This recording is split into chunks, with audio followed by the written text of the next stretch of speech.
Ah bonjour, c'est Vincent. Bienvenue pour une nouvelle vidéo de France Nature Environnement Haute-Savoie. Aujourd'hui, nous sommes à la base de loisirs de Rumilly. Ce site est propice pour l'observation des amphibiens. En plus, les conditions sont réunies, il a bien plu hier, ça commence à se couvrir, ça va être parfait, j'espère qu'on va avoir beaucoup de ces animaux. Avant de commencer, essayons de comprendre ce que c'est un amphibien, et nous allons donc écouter Anne-Camille. Anne-Camille, c'est à toi. Salut Vincent! Les amphibiens, ce sont des animaux vertébrés, à peau nue, donc sans poils, sans plumes et sans écailles. Et d'ailleurs, amphibien, ça vient du terme amphi qui veut dire double et bios, vie. Allons voir le cycle de vie pour bien comprendre. Prenons comme exemple celui de la grenouille. La vie de la grenouille commence dans l'eau, par les pontes. De cette ponte vont sortir des têtards qui respirent dans l'eau grâce à des branchies et qui se déplacent grâce à une queue. Ces têtards vont se métamorphoser. Des pattes vont pousser, leur queue va se résorber et les branchies vont laisser place à des poumons. Ces poumons qui permettront à l'imago de respirer en dehors de l'eau. L'individu devient alors terrestre. Il ne retournera dans l'eau qu'à la période de reproduction où il cherchera un partenaire pour se reproduire et pondre des œufs. Le cycle de vie peut ainsi continuer. Merci Anne-Camille. Et d'ailleurs, savez-vous qu'on a la chance d'avoir 17 espèces d'amphibiens en Haute-Savoie. On distingue deux grands groupes. Il y a les urodèles qui ont une queue à l'âge adulte, comme les salamandres ou les tritons, et les anours qui, eux, n'ont pas de queue à l'âge adulte, et dedans il y a les crapauds et les grenouilles.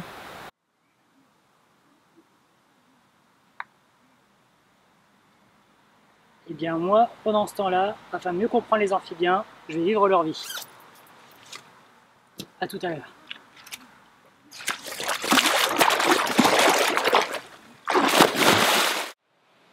Pendant que Sébastien s'immerge dans sa vie de grenouille, allons voir Thibaut qui va nous expliquer dans quel milieu vivent les amphibiens.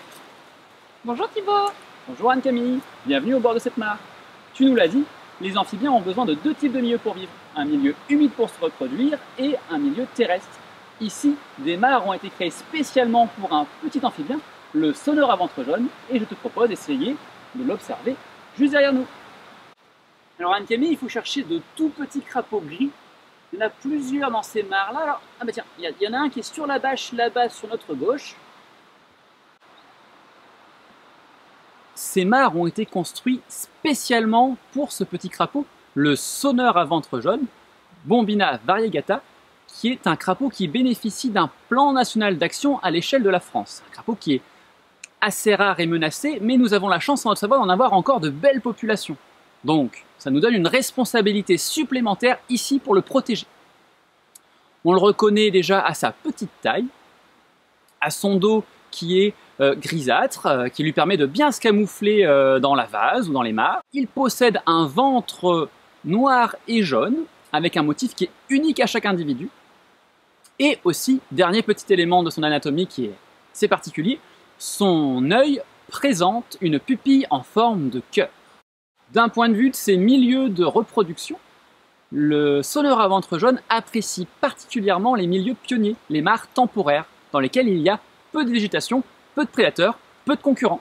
C'est pour ça qu'ici, on a construit deux petites mares, pas très profondes, qui correspondent vraiment à ce qu'il aime.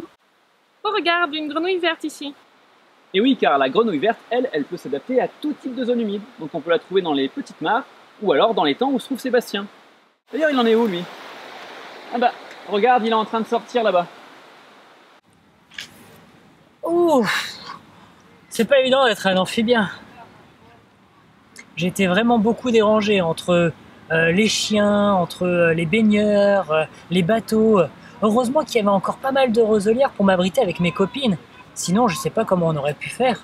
Peut-être qu'il y aurait des endroits, des espaces plus sauvages aux alentours qui nous permettraient d'avoir une meilleure vie d'amphibien. Et oui, Sébastien, cet étang, il a été construit et aménagé par l'homme pour ses activités à lui. Baignade, promenade, pêche, etc. Je te propose donc de refaire la même expérience, de vivre la vie des amphibiens dans d'autres milieux. un peu plus sauvages, comme le Chéran qui se trouve derrière moi, qui est une rivière de montagne, une belle rivière de montagne, et également des mares forestières. Et pour ça, le mieux, ça sera d'attendre la nuit, tu verras, tu te sentiras vraiment comme une grenouille dans l'eau. En attendant la nuit, je vais aller m'abriter dans une forêt.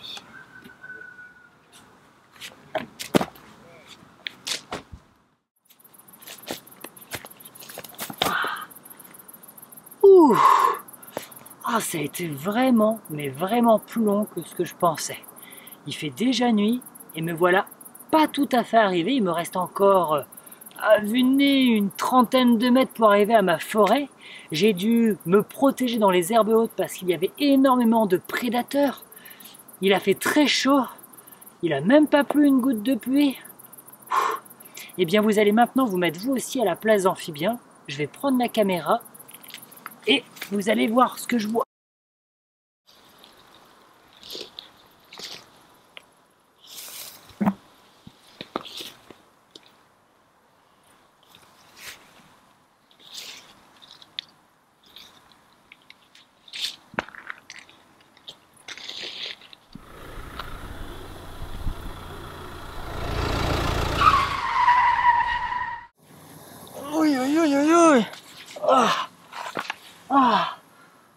C'est vraiment...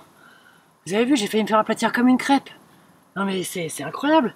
Comment on fait quand on a un amphibien pour traverser une route sans danger? Et oui, malheureusement, Sébastien, pendant les périodes de migration des amphibiens, soit lorsqu'ils se rendent dans les zones humides pour se reproduire, soit lorsqu'ils retournent en forêt pour hiverner, ils vont souvent être amenés à traverser les routes, surtout dans des territoires où le paysage est très fragmenté. Est-ce que tu savais que si la route est fréquentée par plus d'une voiture par minute, leur taux de survie n'est que de 10%?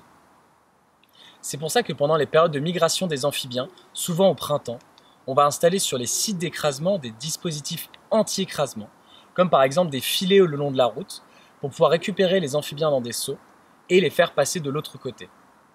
Des dispositifs plus durables peuvent être installés, comme les crapauducs, consistent à faire des tunnels sous la route et permettre aux petits animaux de traverser en toute sécurité. Bon, laissons un petit peu de temps à Sébastien pour se remettre de ses émotions. Marine, bonsoir. Bonsoir. Bienvenue au bord du Chéran, donc tu es en stage chez nous et tu as envie d'en apprendre un petit peu plus sur les amphibiens. C'est le bon moment. Là, il fait nuit, l'humidité retombe et c'est le moment que les amphibiens vont choisir pour être plus actifs, pour se déplacer, pour chanter, pour essayer de trouver un partenaire.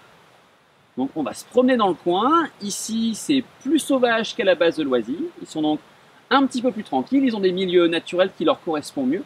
Et donc on a plus de chances, j'espère, d'en observer. C'est parti ? Allez.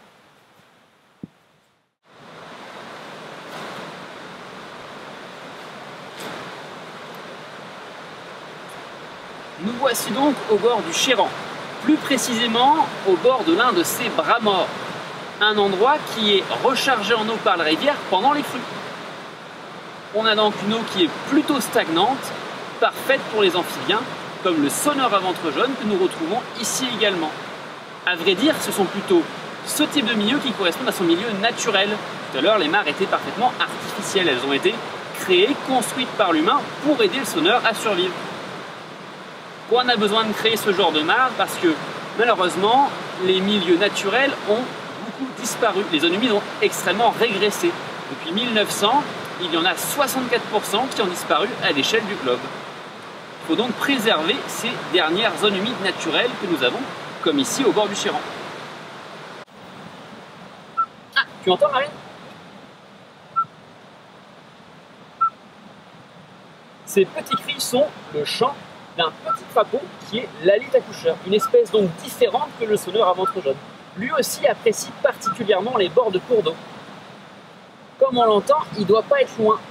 Chaque anour a un cri différent, et donc quand on apprend à les reconnaître, on peut plus facilement les trouver. Il doit être par là. Thibaut, regarde, là. Ah oui, tu as raison. Tu vois, il est extrêmement difficile à trouver avec sa peau qui est vraiment de la même couleur que le sol. Et pour le reconnaître par rapport au sonneur, il faut notamment regarder les yeux. Il a la pupille verticale comme un chat. Et aussi, le ventre n'est pas jaune. S'il s'appelle accoucheur, c'est parce que le mâle va aider la femelle à pondre les œufs en lui massant le ventre pour ensuite récupérer les œufs, les enrouler autour de ses pattes et ainsi pouvoir les transporter de mare en mare et les garder à l'abri des prédateurs. Quand elles seront prêtes à éclore, il les amènera à l'eau pour que les petits puissent sortir. Et à partir de là, ils devront se débrouiller tout seuls.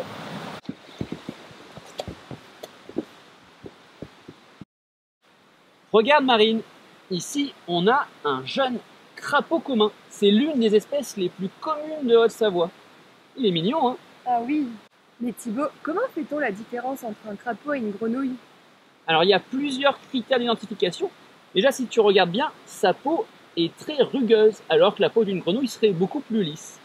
Également, il a juste en dessous de ses yeux deux grandes bosses qui sont des glandes qui lui permettent de produire des toxines pour se protéger contre les prédateurs. Et enfin, la manière dont il se déplace. Alors celui-ci est jeune, donc il se déplace encore un petit peu en sautant, mais les crapauds sont quand même plus balourds, ils sont plutôt tendance à ramper, à se déplacer lentement, plutôt que les grenouilles qui sont beaucoup plus agiles. Et il y a d'autres différences aussi, notamment par exemple au niveau des œufs. Les grenouilles vont pondre des amas d'œufs en boule, alors que les crapauds vont faire des chapelets en ligne.